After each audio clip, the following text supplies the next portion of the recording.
नीतीश कुमार बिहार में लालू यादव और तेजस्वी यादव के महागठबंधन को छोड़कर एक बार फिर से भाजपा में आए हैं और इसका कारण यह बताया जा रहा है कि वे काम का क्रेडिट लेते जा रहे थे तेजस्वी यादव और नीतीश कुमार की पार्टी को तोड़ने का काम कर रहे थे। तो यह एक बिल्कुल गलत बात है कि और है भी तो यह छोटी सी बात है, असली कारण कुछ और है जिसकी हम चर्चा करेंगे। देखिए, सबसे बड़ी बात है कि असली कारण यह है कि नीतीश कुमार को लगा था कि विपक्ष में राहुल गांधी प्रधानमंत्री नहीं बनना चाहते हैं। ऐसी स्थिति में नीतीश कुमार यदि इंडिया अलायंस में जाए और सभी दलों को एक साथ करे तो उन्हें प्रधानमंत्री पद का उम्मीदवार घोषित कर दिया जाएगा या उन्हें बड़ी भूमिका में लाकर कुछ अच्छा पद उन्हें दिया जाएगा और बिहार के मुख्यमंत्री के ऊपर का पद वह होगा। लेकिन इंडिया गठबंधन में देखें कि नीतीश कुमार के नाम पे विरोध होने लगा। ममता बनर्जी और केजरीवाल जैसे लोगों ने विरोध कर दिया। उसके बाद कांग्रेस आलाकमान के द्वारा भी इस पर कुछ न कहा जा सका। लालू यादव भी वहाँ पे नीतीश कुमार का मजा लेने लगे। लालू यादव बोले कि नीतीश कुमार को संयोजक बनाया जाएगा। फिर वे भी लालू यादव बयान देते हैं कि संयोजक एक नहीं 2-3 और कुछ भी होंगे। फिर नीतीश कुमार समझे कि यदि मेरे जैसा ही 3-4 लोग और हो गया तब तो मामला यहीं फंस जाएगा संयोजक के पद पर ही, फिर इससे आगे क्या होगा। नीतीश कुमार संयोजक बनने से इनकार कर देते हैं। फिर उसके बाद आती है जातीय जनगणना की बात।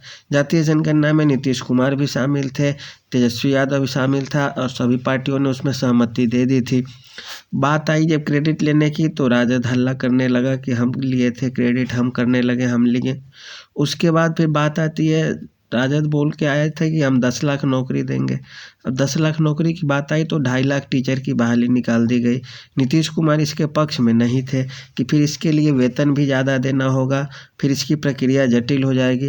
तेजस्वी यादव ने इससे आनन फानन में 15 दिन 20 दिन में नौकरी दिलवाई और इसका क्रेडिट खुद से लेने लगे। पोस्टर पे नीतीश कुमार का और तेजस्वी यादव का भी फोटो आने लगा दोनों का, लेकिन सोशल मीडिया में तेजस्वी यादव का फोटो ज़्यादा वायरल हो रहा था कि हमने जो कहा था वो किया। इसके बाद फिर से मामला फंस जाता है G20 सम्मेलन को लेकर। G20 सम्मेलन में सारे पार्टियां जो कांग्रेस की सहयोगी थी उन्होंने विरोध कर दिया था। नीतीश कुमार ने दबाव की राजनीति बनाने के लिए प्रधानमंत्री से जाकर मिलते हैं, 1 घंटा मुलाकात भी होता है, वहाँ भी थोड़ा बहुत दूरी बनना शुरू होती है। अब कांग्रेस के अंदर भी शक की दृष्टि से देखा जाने लगता है नीतीश कुमार को। राहुल गांधी लालू परिवार से तो नज़दीक होते हैं लेकिन नीतीश कुमार से दूर ही रहते हैं। लालू यादव के घर पर मटन खाने भी पहुंच जाते हैं पर नीतीश कुमार से वह व्यवहार उनका नहीं होता है। उसके बाद बिहार में आनाकानी शुरू होती है और इसी बीच तानातानी भी शुरू हो जाती है अंदर ही अंदर। फिर राम मंदिर का मुद्दा उछलता है। राम मंदिर के मामले में लालू खेमा अर्थात तेजस्वी यादव की पार्टी राजद अनाप शनाप बयान देने लगती है। शिक्षा मंत्री चंद्रशेखर और के पाठक के बीच विवाद गहराते चला जाता है। राम मंदिर जो एक हिंदू आस्था और अस्मिता का विषय बन जाता है, उसे लेकर इस तरह का बयान देना या देवी सरस्वती को लेकर कुछ अनाप शनाप बयान देना, ये सब नीतीश कुमार को खटकने लगता है। और ऐसा इसलिए क्योंकि नीतीश कुमार का जो वोट बैंक है, अति पिछड़ी जाति खास करके उनका वोट बैंक समझा जाता है, उस वोट बैंक में भाजपा सेंधमारी की कोशिश करने लगी। उधर जैसे ही नीतीश कुमार का वोट बैंक खिसकता देखा, राजद और अन्य पार्टियां वह नीतीश कुमार की पार्टी को तोड़ने के चक्कर में पड़ गई।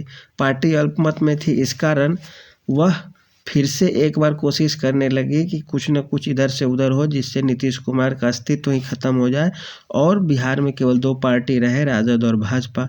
अब नीतीश कुमार ये सारी बातें समझते जा रहे थे, धीरे धीरे वे सब चीज़ देख भी रहे थे, समझ भी रहे थे।